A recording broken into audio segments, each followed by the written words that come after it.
In this episode, I am going to be reviewing The Conformist, which was released in 1970.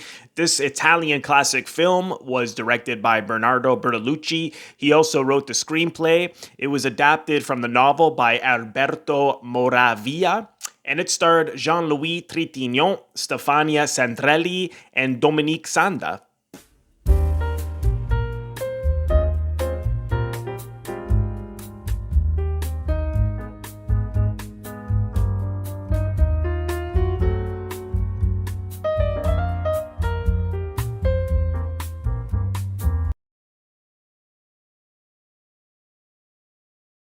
Welcome to Robert Bellissimo at the Movies. This is a YouTube video podcast exploring storytelling on film, as well as interviews with industry professionals who work in film, television, and theater. And today I'm going to be reviewing The Conformist from 1970. This is an incredible film. I've only actually seen it once before when this DVD came out, which is the extended cut. This came out in 2006, and it actually has some wonderful featurettes, which I'll get into. But it's a complicated film, and yet there's a real simplicity to it at the same time. It takes place, of course, during the 1930s, the rise of fascism, and it ends right when Mussolini is killed towards the end of World War II. So it has a lot of flashbacks as well to the character that Jean-Louis Trintignant plays, Marcello, to when he's a boy. And the film is not told in a linear fashion, because off the top we see Marcello on the phone, and you don't know exactly what's going on right away because someone tells him, oh, you know, his the guy got away. The guy that he got away, and his wife went with him, and he's like, "Oh no!" And what are we gonna do? And so they're after these people. So you don't know exactly why they're after them, why he's concerned that this person's wife went with him. But of course, because of the way the story is told, with use of flashbacks as he's driving with his friend, they're not really friends, his colleague, I suppose, to find these people, the story starts to come together, which was something that Bertolucci said really was the contribution from the editor. And the editor on this film was Franco Arcali, because initially they were just going to tell it in a very linear fashion, and Franco's idea was to really break it up in this fragmented way, and it works really well. But Marcello, he's a complicated person, because I mean, it's right there in the title, The Conformist. So what exactly is he conforming to? What does he feel he has to be a conformist? What is he trying to achieve in this film? And his best friend is this blind man named Italo, and they're talking off the beginning during this radio broadcasting scene. Italo works in this in radio, and he's about to go on air. And he says to Marcello, you know, you always want to be normal. And normal to Marcello means being like everybody else. He hates to think of himself as being quote unquote different. So why is that? And these are the things that we find out in the use of flashbacks. And basically what happened is that he met this chauffeur who helped him as he was being attacked by all these kids when he was a boy. And they go to this secluded location, and they begin to kiss. And because he feels so uncomfortable, naturally, he's being sexually abused by Lino, is the character's name, and takes his gun, because he has a gun, and starts to shoot at the walls and shoots him. And so this made him feel that he was so different. It was such a pivotal moment in his life that changed so much for him, because now he has been abused, and so he feels different compared to everyone else. And so this rise of fascism what is normal? Well, normal is to be fascist. It is to, to just be married, to have kids. It's more of a religious, traditional conservative religious view on life, and so he wants all of these things. But what exactly is normal? This is just the way he sees it through the eyes of 1930s fascism in Italy. And he's engaged to the woman that Stefania Sandrelli plays. She's really, actually, everybody's really, really wonderful in this. Julia is the character's name. And she's very simple and what he calls her petty bourgeois.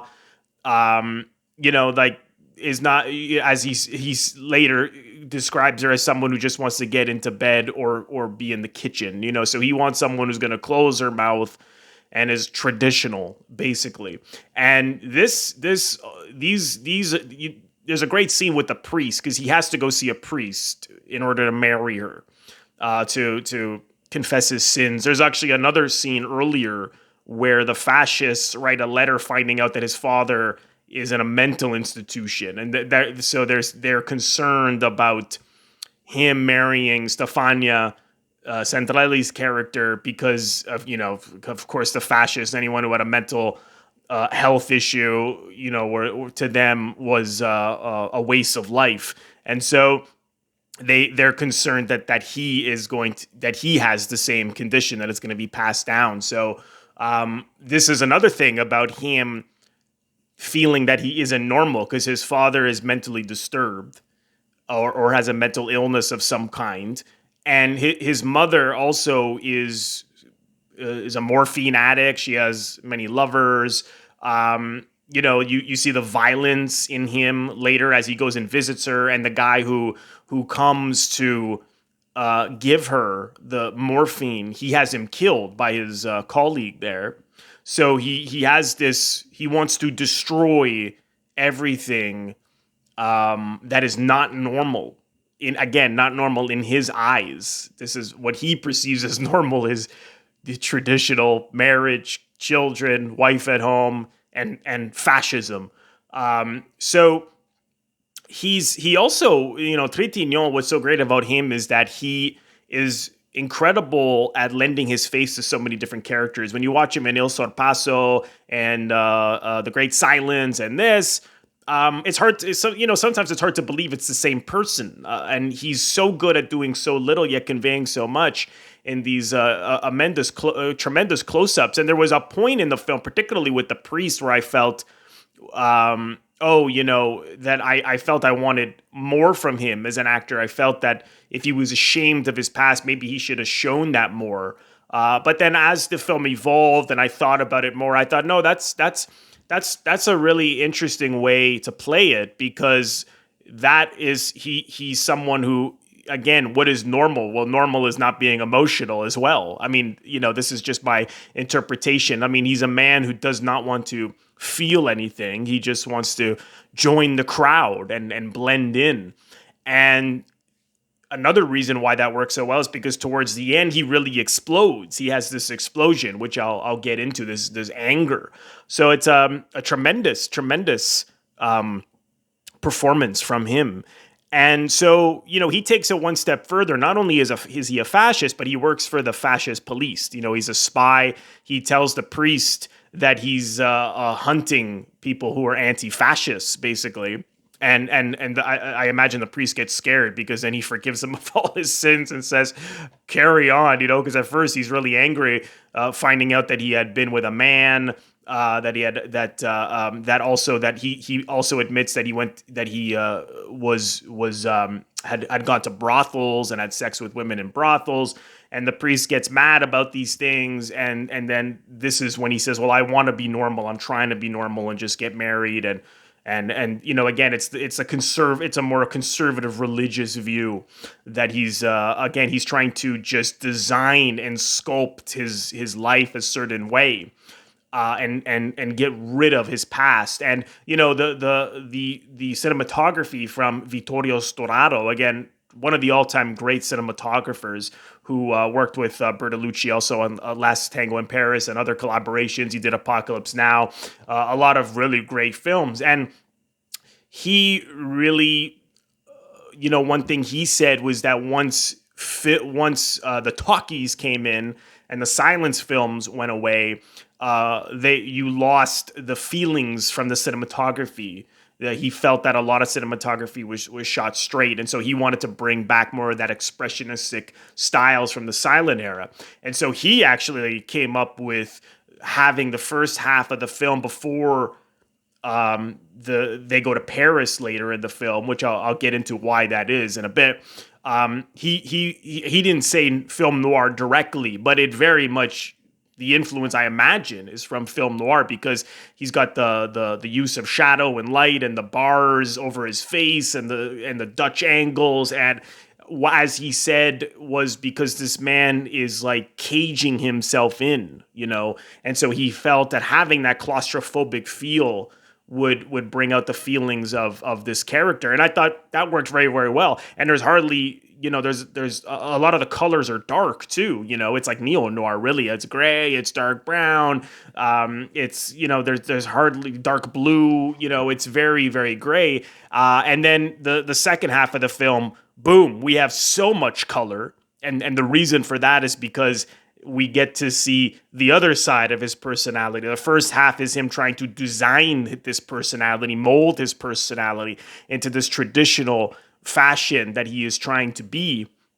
But this is not who this man is. And the reason for that is because he meets this other woman there.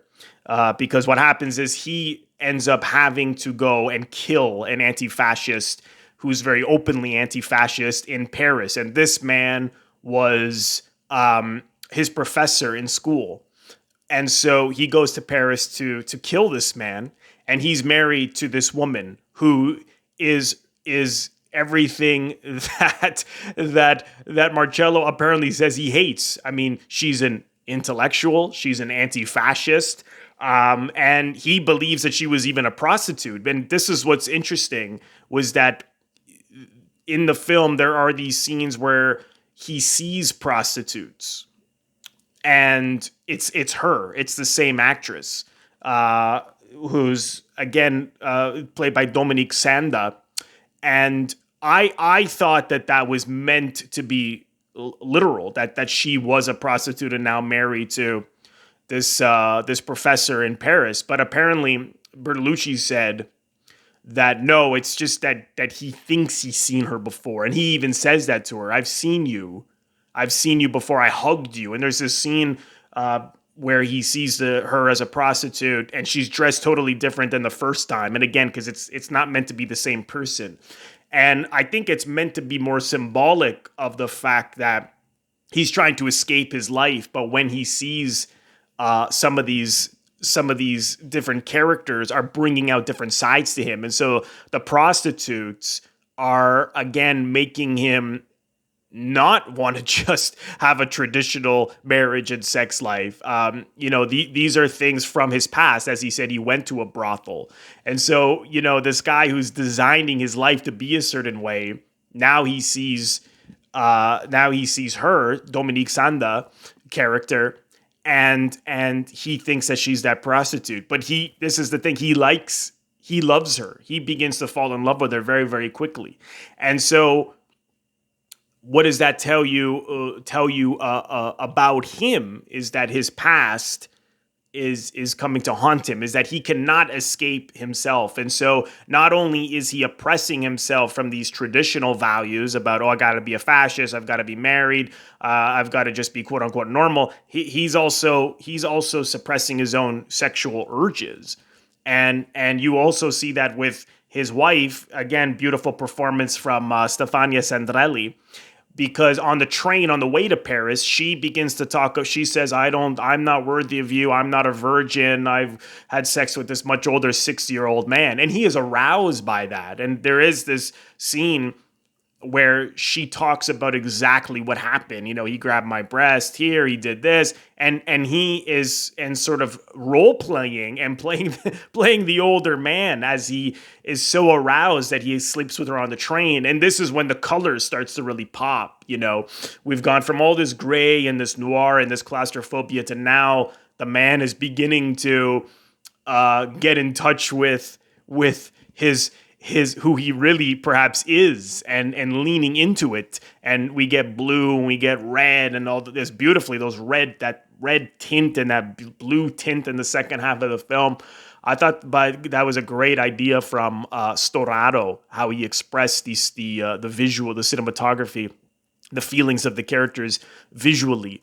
And that I found really appealing because, again, I thought that the seeing her as a prostitute was that she really was a prostitute, because what happens is that they know he's a fascist. The professor knows he's a fascist, and she believes he's a spy, and she says to him, you're a spy, you're a fascist, and he just looks at her, and then she begins to take her clothes off, and again the blue comes in very harsh in that scene, and hugs him and says, "Please don't hurt us." And she goes, "Will you hurt us?" And he says, "I don't know." So one has to ask themselves, well, why with an answer like that, why are you why are you letting this guy stay in the house? But I suppose it's out of fear. If they ran, then or they tried to do something violent, who else is he with? But that who's going to just jump in if they do something to him? But it's really from his point of view, so you don't see what she's thinking. What you see later is that the professor gives him a letter to give to someone in Rome to test him, to see what his fascist inclinations are, what is he involved in, and he doesn't do anything about it. So that was, the professor thought, well, if you're not giving that to the police, then you're a fascist, but that you can't hurt me. So he felt that. And I don't think the professor truly believes he was a fascist. There's a scene as they're talking in the office, and Marcello says, "I'm a fascist," and he says, "Well, if you were really a fascist, you wouldn't put it that way." So, but I think that his wife truly believed that he was, and he was up to something. And I think that even though she was seducing him and kissing him and making him feel that she loved him, I think that was a way to get him to not be violent. So she was using her sexuality, and I can't help but always look at things as being psychologically plausible, or the possibilities. And I think perhaps leaning too much into the other characters or what's going on in their head is a mistake, because it's really about how she's using her sexuality to get to him, and how that is bringing him closer to who he is, because he's been suppressing his own sexuality. So these, as Bertolucci said, Stefania Sandrelli and Dominique Sanda are like the two different sides of his personality. Sandrelli is the traditional housewife, and Dominique Sanda is the intellectual anti-fascist. So I think perhaps it's an error for me to be thinking too much about the psychology of Dominique Sanda's character, because really everything about those characters are what is being brought out about his personality, and that what they represent as his personality. So, yeah, sure, I can be thinking, well, what was she thinking? She knows he's a spy. Why didn't she do something more? But it doesn't really matter. It has this surreal quality about it. But really, she does do something, because when the professor is going away, she goes with him, and she said she wasn't going to. So obviously, she was going to try to run away with him. And that's where this really violent scene towards the end is, he goes after them to not stop the professor from getting killed, but to save her because he loves her. And it's too late because then all these other anti-fascists come out. It's like, Bertolucci says it's right out of Julius Caesar. All these guys come with knives and stab the professor. It's, it's tough to watch. And then what's even harder to watch is her going to him in the car and pounding on the window and screaming. It's a great performance actually from Dominique Sanda. And he just looks at her, and his performance is equally as stunning as he's so still and neutral, and there's nothing he can do about it. And he doesn't really, again, I really believe that this guy was just so closed off from his emotions that he didn't even let himself feel anything from that tragedy happening outside of his car as she runs to the forest and she gets shot and all that blood on her face. That's a scene that I never forgot, because I hadn't seen this in well over 15 years since I think this came out in 2006. And that was a scene I never forgot. It's so powerful and emotional, and scary and sad and vicious. I mean, there's so much in there as she pleads for his help, and he does absolutely nothing. I also want to mention that the character that I mentioned earlier, the blind man, Italo, he is what's interesting there is that he's blind, so he's not quote unquote normal. And the way that Marcello looks at normal. Normal is people who in his mind are married, who are conservative, religious, prim and proper, things like that. And again, this was done so beautifully on a visual level, because once he gets married, Italo throws him this party with all these other blind people, and he asks Italo, what is normal, and then Italo describes what is normal as he's talking, and then the camera pans down and you see that his shoes don't match, that they're different colors, and right there he's like, oh, my friend Italo's not normal, so then I'm gonna cut him out of my life. And you don't see Italo until the very end. And apparently that scene was not what had to be cut at the time due to the length of the film. The American distributors told him to cut it down a bit, and so he took that scene out. And they always felt bad about that, because it is such a great scene. Apparently it was not something in the novel; it's something they came up with. That Bertolucci came up with. And I love it because, again, it's just done visually, and it said so much about Marcello that even his best friend, because he's not normal in Marcello's eyes, that what Marcello sees as normal, boom, out of my life. I'm only going to be with people who are quote unquote normal. So he's such a complicated guy, and there's also this element of the bisexuality from Dominique Sanda's character. And, there's this scene where she's with Stefania Sandrelli, and she's always flirting with her. And there's a scene where she's sort of touching her legs and in a bedroom. And Stefania Sandrelli is uncomfortable, but sort of amused by it at the same time. Again, she's a traditional, as that's why he wants her, because she's quote unquote normal.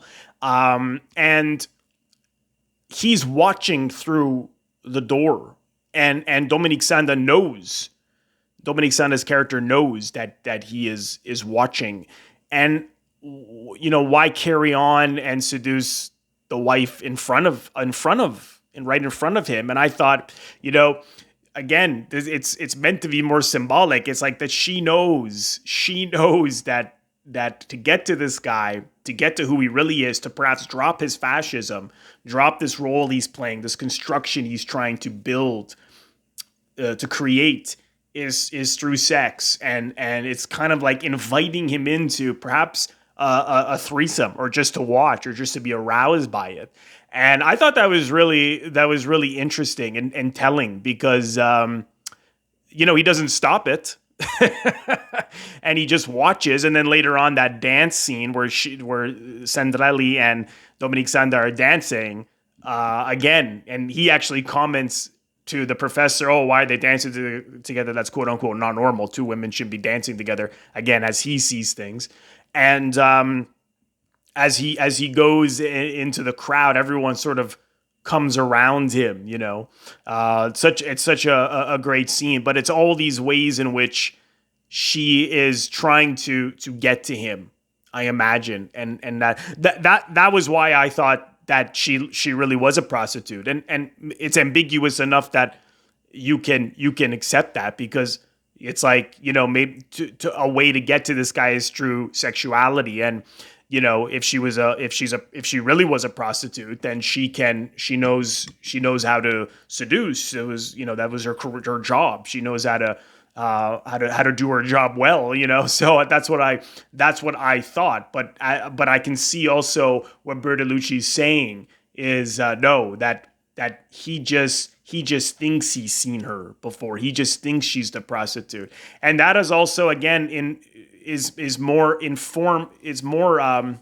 telling about him, as opposed to her psychology, because as I said, this is when he is coming closer to the things that he likes, whether she was a prostitute or not. Is that the guy he went to brothels.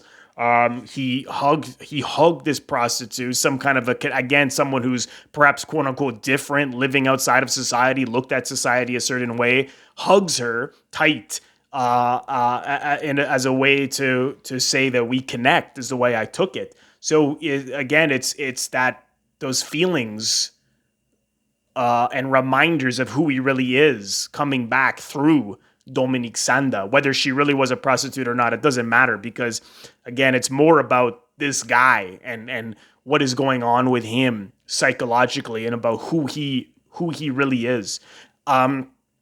It's such a fantastic end, because now we fast forward to when Mussolini is killed, and now fascism is coming down, going downhill, and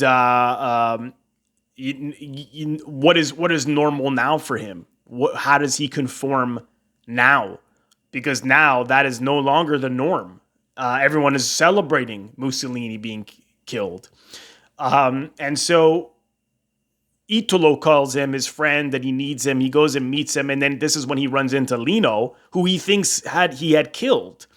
And this is when all this anger came out of him, and he shouts out and begins to question Lino and where he was on these certain dates, and he starts to say that Lino is homosexual, and he's a fascist, and he killed the professor, and he's going on and on. And so all of that guilt about killing Dominique Sanda and the professor, all of that rage over the experience of being felt different is pouring out of him. And now I think he begins to, as Bertolucci said, he begins to see the truth of himself, that he is always just trying to conform in one way or another. Now he's saying this person's a fascist. He even turns to Italo and starts to scream, this guy here, he's a fascist. Whereas before, fascism was what he was celebrating. And so there he sits there alone, and he looks into the camera again beside the fire. It's all red. And he begins to see the truth of him constantly trying to escape who he is and trying to conform to whatever is the popular way of thinking, the general way of thinking. And that's tragic. I mean, he's a tragic character. But it's such a great film. I think there's something to discover with each viewing. There's ambiguity to it. There's symbolism. If you're really interested in just the cinematography, you can really see really with the influence of painting, which of course, as we all know, painting really influenced film and cinematography. There's so much to discover about the use of colors, the use of shadow and light, and where he didn't use color, and again, the reasons for all that. is something, and there's some great featurettes on this DVD where they talk about all of these things. Vittorio Storaro talks, in length about the cinematography, the influence from painting, the collaboration with the editor and Bertolucci and the cinematographer. It was a real collaboration between, the actors, the writers, of course, based on the novel, all to this vision of this man, this complicated man, and his need to conform. So I absolutely loved it. It's a powerful, emotional, gripping film, and I highly, highly recommend it. If you haven't seen it, check it out, The Conformist. Thank you so much, everyone, for watching. I hope that you've enjoyed this review.